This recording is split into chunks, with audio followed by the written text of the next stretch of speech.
Can sign Tunisia, who are not to be discounted, are they? No, they're a quality team. You know, they have done well in the African Cup on a regular basis, and they have quality players. And a lot of the players play in Europe also.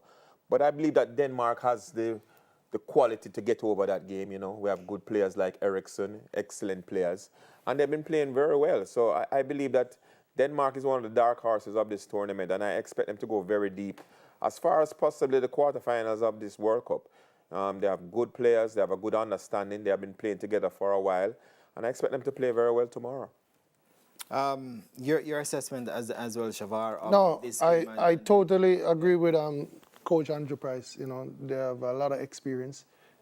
We saw how they played in Euros, and I'm looking forward to seeing them perform.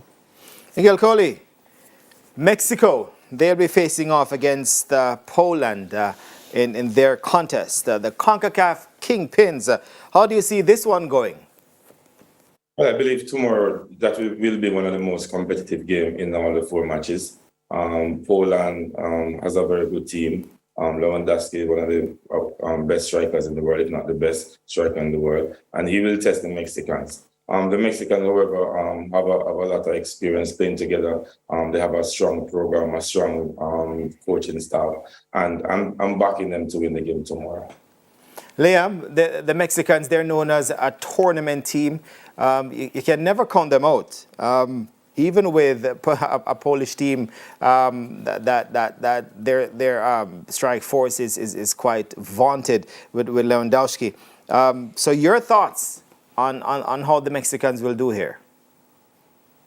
If I'm being completely honest, I would back Poland in this game. I think a safe. I mean, I definitely could see a draw, but if I were to pick a team to win, I'd say Poland. The reason being, some of the decisions Tata Martino has made, in his selection, I thought he's left out a lot of big name players like, Linus, for example, Santiago Jimenez, or even the old man, Chicharito, who brings experience and has been, doing well in MLS. And I know I've been speaking to some, Mexican friends of mine, and they're not hopeful. They think it's past their time to go far, break the fourth game curse in the World Cup. So I'm not really hopeful for this Mexican team, if I'm being completely honest. Maybe Ochoa will come big and stop the force of Lewandowski and on the Polish attackers. But you never know. Like you said, Mexico come big in these tournaments, and what I would expect from this game is a draw. A draw. Liam says a draw. All right, let's see. All right, so the defending champions, Coach Price, they will begin their campaign tomorrow as well against the Aussies, the Australians. They've been hit by a number of injuries, well chronicled before the tournament and just the evening warming up before the opening ceremony. So how do you expect them to fare tomorrow? We've seen in the past a number of defending champions. We go back to 2002 where the French team didn't fare as well after winning in 98, didn't get out of the group stage in 2002. Do you think that psychologically this will become a factor? Well, a lot of these players are experienced professionals, and a lot of the players are returning from the previous World Cup. So they understand what it takes to get through a World Cup. And despite the mishaps going into this tournament without a couple of their top players like Pogba and Benzema, they have enough depth and enough quality and young players who are striving right now, who can come forward and put in a good show. And I believe that France will be able to get themselves out of the group and go deep into the tournament. In the adversity that they have, I am sure Didier Deschamps must be asking the players to lift their game, play well, and do it for the country. Shavar, the Socceroos and the Australians are a plucky team, and not one to be discounted either. How do you think they will approach tomorrow's game, knowing that France, they've been hit by a few injuries and they could be vulnerable? Yeah, I think they're going to go out and try to put a good show. But like Coach said, the French team have enough weapons to dominate and come out the group. So I don't expect them not to advance or not to comfortably win this game. Liam, let me check in with you. Do you foresee an upset any at all in this game? The Aussies coming out on top? No, if I'm being honest, I don't. I know some people might predict it because they think the World Cup curse is back and ready to hit France, but I'm not impressed with this Australia team. I think, 2014 and 2018, they had a better team. I think a lot of their players are very old now and, past their prime, so I expect this to be a comfortable win for France. Coach Coley, quickly, your assessment, your expectations of this contest that carries a bit of mystery because of what's been happening with the French team. As Coach Price said, adversity sometimes bond team together, and I hope that it does in the case of France in this tournament. They're a quality team. I don't think it will be a contest in terms of a draw or the soccer will winning France. I believe France will dominate. They will make a statement as all the World Championship teams are doing. Yes, it's starting with England. They will definitely make a statement. And against the soccer rules, who will be very physical. France have the ammunition to knock the ball around, shift players in different position, finding the house spaces, and some more victorious. Yeah, Sharona, the World Cup hasn't been kind to defending champions, especially in recent times. Going back to 2002 with that French team that boasted Zidane and Henry, and they won 98, and then 2002, they bombed up. And we look at Italy, come 2010, didn't do so well, Spain as well. So, do you see this continuing? I mean, we expect France to get by the Aussies tomorrow, but overall, what are your thoughts on the French team? Well, I think they'll probably make it to the quarterfinals, but I'm not sure they'll pass that. If it is that they bond together during the adversity and they come up very big, maybe a semifinals, but I don't see them winning back-to-back World Cups. Coach Rademacher's Olivier Giroud is a man that many might have forgotten. Those who don't follow the French team as much, or those who don't follow Chelsea, because I'm a Chelsea man, and of course he's playing now. So I'm a Chelsea man, I'm playing away now. But your own thoughts, do you think they have the depth to overcome these injuries and go as deep as possible? Yeah, I mean, I think we can all agree. I remember from last World Cup, I think I saw an A team, a B team, a C team, and a C team was still competitive enough to win it. So, that hasn't disappeared. I think even the development of the French league and French players in general has continued. So I think depth is never really their problem. But they are going to have to put the pieces together. Looking very curious to see how Camavinga, Tchouaméni, if both of them will start in the midfield, how do they kind of gel, not just with each other, but with the team, and how can that midfield work? So, as you say, maybe some questions, what are we going to see tomorrow? What is the lineup over there? But the depth, I don't think is part of the question. I know they have quality, but can they get the right pieces together at a World Cup? Because most of the teams want to rely on what they've seen in kind of the preseason they had. But that will be a little difference when the players just drop out. So curious to see that, but I expect some quality football and quality players on the French team, no matter who is in the starting 11. Yeah. Coach Rice, let me bring you back in and bring us back to CONCACAF, because this is the conference that we are in.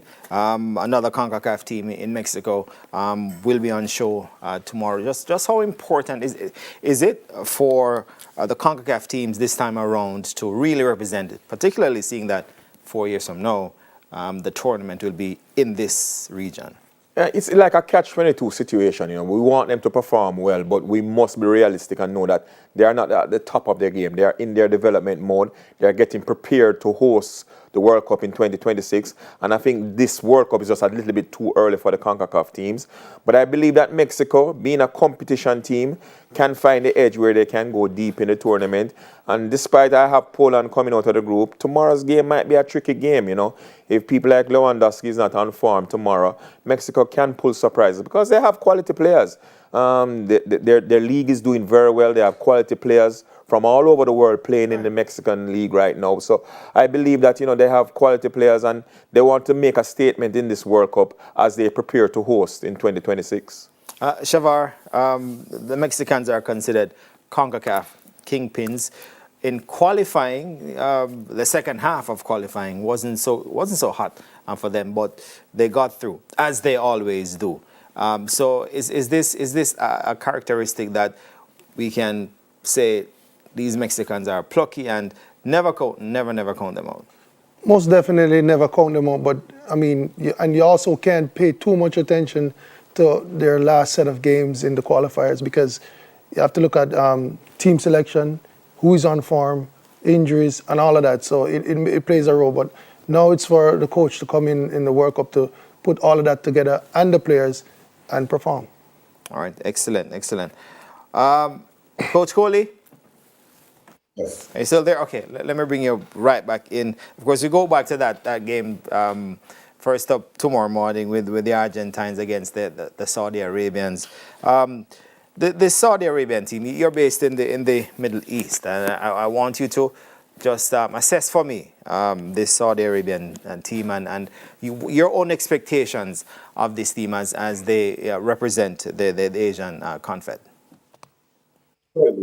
They're one of the stronger teams in Asia. The Argentina, I've seen that, so they have played a match against the UAE, acclimatized 19 times. So they're a very strong team, but I don't believe they're any match to the Argentinian team. But they will come out and try to give a good show. But in terms of the quality, they will be lack the quality, especially in midfield, which you realize even today, the midfield ran the show. We look at England, we look at even Senegal. I was surprised with the like of Ghana, Guinea. They really dominated. So, but I believe the Saudi Arabia team lacking inside of the midfield, and that's where Argentina is going basically. But just how important is it for them to show that this particular region, that football continues to improve, and that they're not just there to make up numbers, as has often been said. We saw Qatar in that opening game against Ecuador losing. Iran, they lost big today. Now it's up to the Saudi Arabians tomorrow to somehow bring that back. Liam, I have a go at that. Sorry, can you repeat the question for me? I thought it was for those. Right, I'm saying the Asian Confed, in terms of football coming out of that Confed, much has been said about the lack of quality at times in many World Cup tournaments. Of course, Qatar, they lost the opening game. Iran, we saw them losing heavily today. So just how important is it for the Saudi Arabians to put on a decent show, at the very least, against the Argentine as they represent their region? No, yeah, definitely. People had hopes for Qatar and Iran, and in predictions, and thinking Qatar and Iran could put up a fight and have a decent tournament, but that hasn't been the case. I think Saudi Arabia, like Miguel said, are one of the best teams in Asia. Based off recent results and stuff. Like Qatar, a lot of the Saudi Arabian players play in the Saudi Arabia league, so it's a very similar situation. So yeah, hopefully for their sake they'll go out very defensively and they will try to do what Iran did today, but do it successfully and at least maybe lose by 1 or 2 goals and lose with some dignity and grace. All right. Well, let's see how they'll fare, and you hope, Coach Rademacher, that they will. The very tournament is being held in that region, and so it almost there's almost a sort of unseen pressure on teams from that region to put on a good show. I mean, Iran didn't go so well for them today at 6-2. Yeah. No, I think it's always that question going in a World Cup, who can beat the European and the South American teams. And I think there's different, generations where you have a certain, as we say, you have USA, Canada, CONCACAF teams that looks like they're gearing up for a better performance in 2026 when we're looking at their squads and development. So you're going to have that, but I think it will still be just like this World Cup. It's the European teams are the favorites. Right. Then you have a few South American teams who are heavily favored, Argentina, Brazil. But there will always be some upsets. Sometimes they're from Africa, or I think most of the times they're from Africa. But sometimes they're from Asia. Sometimes they're from CONCACAF. and I think it will be the same this year. But when you look at, outside of 0-2, where the South Koreans really did Yeah, very well I don't hosting think the it's the tournament. Asian Conference year this year. I was trying to put it politely, but you want me to put it out there. I think maybe we'll see, I hear some things from Japan that might have some more livelihood to the game that they're bringing. But as I say, I think it's going to be, again, until it's proven by some... You want to give us a prediction on that game? How you see it going? That is the... Which one? The Argentina, Saudi Arabia, just so... Well, you want me to put numbers on the table, you say? Or give it a 4-0.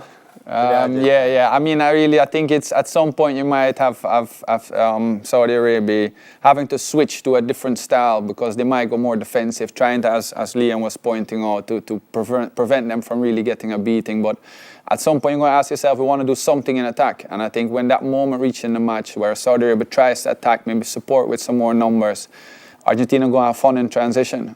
Sharon, do you see the Saudi Arabians scoring against the Argentines tomorrow? No. Okay, but I think what he's describing is what Iran did, because I think they did justice to the region, not just looking at the scoreline, but the performance. They really played. But if a 6-2 is doing justice to the region, that kind of says something about the region. Won't say as much. But your own predictions from you. For tomorrow? Game. Yeah. High that scoring. Game. High scoring. I mean, England set it at 6-2, so 4-love. So I would say maybe even 5. I'm going only hope to contain him tomorrow. Yeah. They can't stop him. They can only contain. I'm going right around just to get those predictions. The Denmark, Tunisia, Shavar. 2-1 Denmark. 2-1 Denmark. Any further thoughts on that? You don't think the Tunisians can create an upset there? No. All right. Coach? I think 2-love. I think Denmark will win the game comfortably. I mean, Tunisia will give them a fight, and because of the fight that they'll give them, I believe that they'll score about 2 goals. But if you look at the teams that score first, they normally take the ascendancy of the game. Yeah. And it depends on who scores first tomorrow. Let me bring in Coach Coley. Coach Coley, the Mexico-Poland, quickly, your predictions on that. 2-1. 2-1 to Mexico. All right. So CONCACAF getting their first win tomorrow. Liam, France and Australia. 3-0 France. There you have it. Liam says 3-0. So let's see. And of course, we will be back tomorrow to let you know the score lines in these matches. 4 of them. Argentina versus Saudi Arabia, and that's at 5. And then Denmark versus Tunisia, that comes up at 8. Mexico versus Poland, France versus Australia, rounding out the day's action there in Qatar. So let me just thank Miguel Coley for joining us on Zoom. Also Liam Henriquez, and on set with me, Andrew Price, Shavar Thomas, and Sharona Forrester, and Eric Rademacher, the all-star team. Thank you, ladies and gentlemen, for joining me here on Final Whistle. And like I said, we'll be back tomorrow with more from Qatar right here on Final Whistle. Thanks for watching.